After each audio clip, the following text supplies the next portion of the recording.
Hello, everybody. Welcome to Carry and Accessibility, where we talk about technology and accessibility. I'm Carrie Morales, and today we're going to talk about the Samsung Unpacked 2023. It was on July 26th, and they announced some new devices. So let me just go ahead and dive right in. Um, First, they announced the Z Flip 5, the Z Fold 5, the Galaxy Watch Series 6, the Galaxy Watch 6 Classic, and then they also announced the Galaxy Tab S9, the S9 Plus, and the S9 Ultra. So they had a lot of many different I think content creators. I could not recognize them. They didn't really announce who they were. And it was kind of a lot of things flashing on the screen, and I don't know if Samsung has an audio described version of their Samsung Unpacked, which they totally should. And if somebody knows, if they do, let me know down in the comments. So I don't see that this is going to be a super long stream or anything. I just wanted to talk about a few things. So first, the Z Flip 5 and the Z Fold 5. Um, those are two foldable devices. One is the Z Flip 5 is more like a standard smartphone that you can fold in half. And the other one is the Z Fold 5. It's like kind of like two smartphones that you can fold in half, a little bit like the Pixel Fold, which is what I am currently reviewing right now. And it looks like this, and you can open it up. It looks like a smartphone, and it looks like a pretty standard smartphone, maybe a little thick, right? But you can just open it up, and it will be like a little miniature tablet. That closing sound is one of the most satisfying things about having a foldable. It's it's satisfying, but also a little bit scary because it makes that sound and you're like, "Oh, one day that's going to maybe break it." But I think it's the 5th generation, and hopefully they have improved it enough, like durability, that I kind of feel comfortable with going ahead and getting one. I know, especially for the first two, especially for the first one, Samsung had a few um, problems with folding devices. I guess with a new product category, there's always something that's going to happen. Now, for both of these phones, they both have a Snapdragon 8 Gen 2, which is the same chip that's on the S22 Ultra. And one thing that's very different or different with these from the 4th generation is that now they fold flat. It's very similar to a lot of other manufacturers, including again the Pixel Fold. It folds the screen in such a way that there's no space in between the two screens. Before there was kind of like a curve to it, or not a curve, an angle. So there was like this space at near the crease where dust and debris could get into.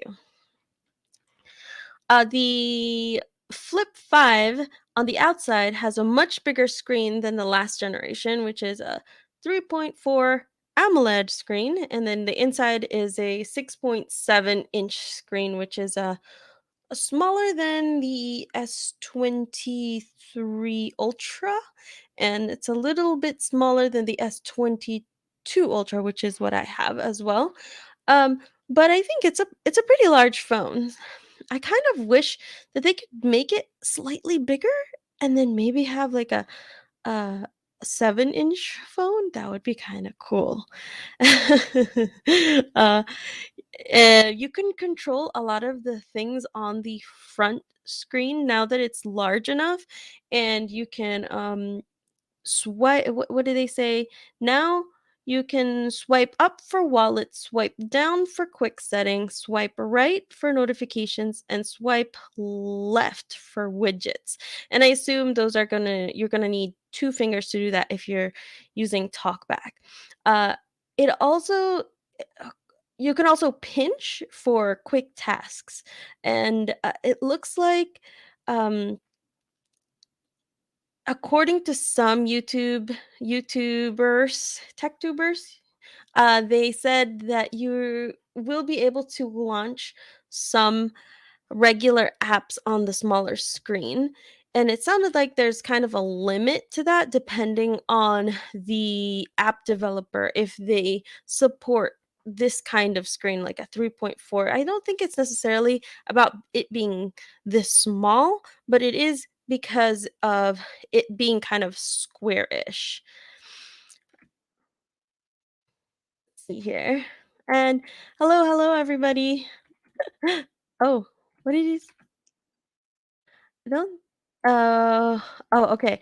Joshua says, "I don't think Samsung has audio description." I for a second, I thought it said something about you not hearing my audio, and I'm like, "Oh, no, have I been talking this whole time and there's no audio?" Okay, I'm glad that you can hear me. Let's see here. The also did, mm oh, right. So you can also control the phone, for example, for taking pictures with your Galaxy Watch if you have one of those. I am really curious to see what TalkBack will be like on the smaller screen. Imagine like a 3.4-inch screen. That's a small screen. Uh I Samsung, it's not gonna be the Google Talkback, right? And I'm so curious. I wish that somebody who has a flip, if somebody out there has a flip, like a fourth or third or second or first generation, let me know what the Talkback experience is with those. Except they were smaller screens, so I don't even know how much functionality it would have in general and how it would compare to the new one. It just doesn't really interest me all that much, honestly, though. The Flip 5. What I'm more interested about is the Fold 5. And I can imagine that this one, though, won't be as not appetizing. You don't eat the phone. Attractive for screen reader users as much because it is a much larger phone. I mean, this Pixel Fold is a brick. It feels kind of like a brick, and it looks like the Samsung one is taller, which this one has a different kind of aspect ratio, but it'll just be really, really great for somebody with low vision. It's so nice to have a small screen and then you can open it and make everything larger and just have a larger display, especially when you're watching, videos, especially, YouTube's like live streams or anything else really. And the multitasking, being able to see two things at the same time, you just have more space for it.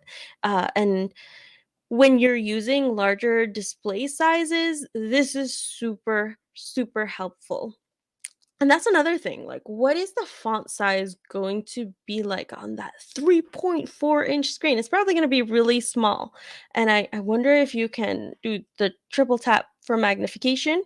Will there also be like the floating button for like the accessibility button? Will there be an accessibility gesture? I really want to know. And how many apps are going to develop for like this type of screen? I hope a lot of them because I really like those. Now let's see, what else did they announce? Let's see. So the Fold 5 is going to have a 6.2-inch screen on the outside and a 7.6-inch screen on the inside. And I just kind of really wish that folding phones could just be, I don't know, a 6.7 screen on the outside, and then like a I don't know, an 8-inch on the inside. Can we go a little bit bigger? Can we just make it kind of bigger? That would be really cool. Imagine if we had I have the Samsung Tab S8 Plus, and it's like a 12-inch tablet. Imagine if I folded that in half and then had that as a phone. That would probably be too big actually, but imagine if you could do a trifold. I think I mentioned this to my Discord, but imagine if it was like 3 phones and you could like fold them in 2 different directions, and it's like you can fold it out and have a big landscape tablet experience. That would be so cool. I want that. It'll if this one is a brick though, that will probably be just huge and super heavy, but I I would just love it. I would love it. Let's see. They also announced the Galaxy Watch Series 6. Oh, I forgot to say the prices. So just in case you're curious, the Z Flip 5 is going to start at 999 and the Z Fold 5 will start at 1799. That is a big price tag. And I was kind of hoping that the Pixel Fold would kind of decrease its price. Why can't foldables just decrease their price? I really want that to happen. Okay, so now back to the Galaxy Watch Series 6. It's going to start at 299, and it's the one that has a bit of like a digital crown, a little similar to the Apple Watch, except the Apple Watch, which is what I'm wearing right now, has a square kind of screen, whereas the Samsung Galaxy Watches have a round screen. And then they also have the Galaxy Watch 6 Classic. So it's the Series 6 and the 6 Classic. And that starts at 399. And that one has a rotating bezel, which is different from like the little digital crown kind of experience with it's like a little knob that you can turn. I kind of like the bezel.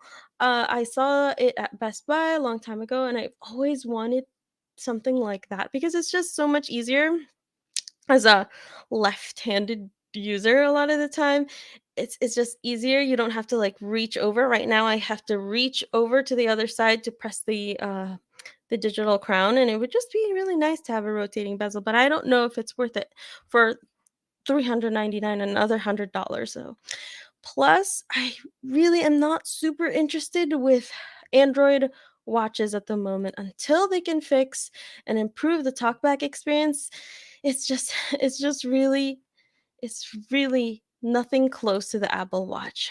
Now voiceover on the Apple Watch still has its bugs and still kind of glitches out on me, but it's super responsive compared to the Pixel Watch.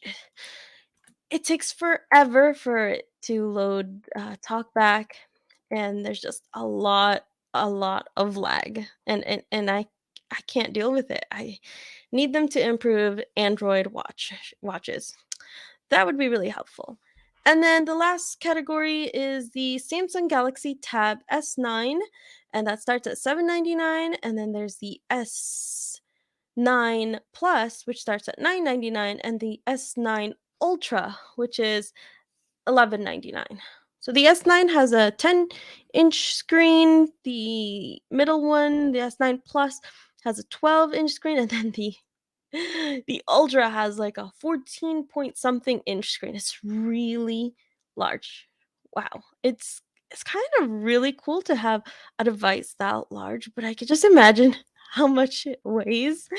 Some people have been talking about how the Ultra it has a what do you call it? A notch at the top in the middle when it's in landscape, and I'm like, I kind of cared when it was on a phone because it was kind of big, and they got smaller over time. But on a tablet that's that large, I really don't mind it at all. It's so small. I wouldn't even see it most of the time, honestly, and I really don't think it takes away from the experience. The other thing that I would say is that the tablets, the great thing is all 3 of them have OLED or AMOLED screens, which are definitely the screen technology that everybody should be using. I just don't I just stop making LCDs. So let me just all agree to just switch over to OLED screens or micro LED. Those are good too. Um, they just are so much better for contrast, honestly. And as somebody who has low vision, it's so much easier to use something with an OLED screen versus something with like an LCD. Even if it is an IPS LCD, it's when you look at the screen, there's just so much backlight, and something that's supposed to be black is actually gray. And then it's just not the best experience, especially when you're nearsighted like me and you basically have to hold the device like really, really close to your face. And yeah, you can really see that light. It's not the best experience. I really prefer OLED screens. And I'm glad that Samsung finally got that. Uh, Besides that, honestly, it that was pretty much it. I think the biggest things for me was that it folds flat. This Flip 5 has a larger outside screen, and the fact that all the tablets are OLED, and I don't feel like they really talked about a lot, and that's pretty much it. And I asked actually on the YouTube community tab if I should make a live stream, because I think somebody asked me to do so, and so I thought I'd just go ahead and do that. And so I really don't have all that much to say. What did you guys think about Samsung Unpacked? They didn't really say anything about accessibility, and I don't know. I was it was kind of disappointing, honestly.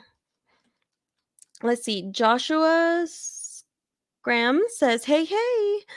Vikachu says, "Hello. Hi, Vika."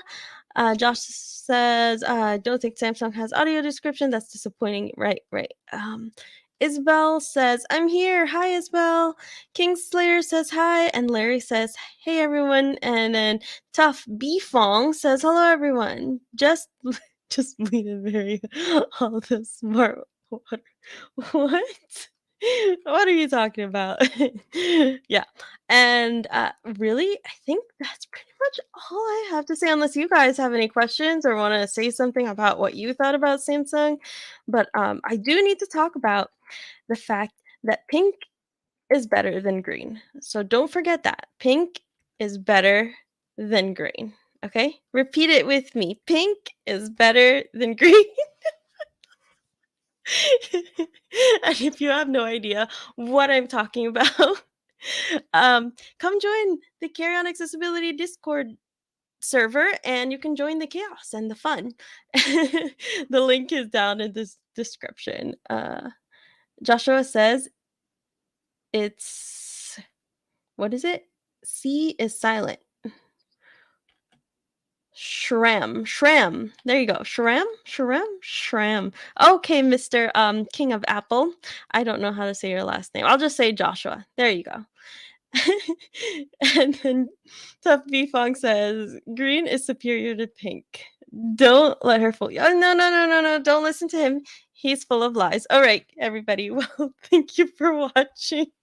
This is a really short live stream, but I do want you guys to join me next week on August 4th at 8 p.m.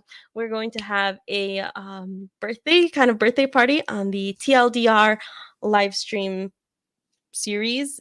I guess it's not really a podcast, but it's like a live stream series. And I'm gonna have some friends of mine, and we're going to taste test the Feastables. It's going to be a blind taste test of Feastables, as well as some people are going to do some food crimes, and we're just gonna celebrate.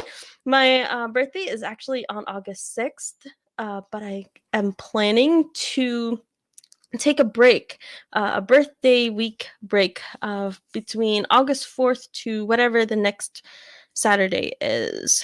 4th, 11th. So August 4th to 11th. And I was planning to like not really post content during that time and kind of tried to disconnect a little bit from the internet and social media just for my birthday. But thank you everybody for watching, and I will have to catch you guys next week. I hope you guys come. Did I say the time that it was at? Maybe I didn't say the time. It's August 4th at 8 p.m. Eastern, and I'll see you guys there. Thanks so much for watching. See you in the next one.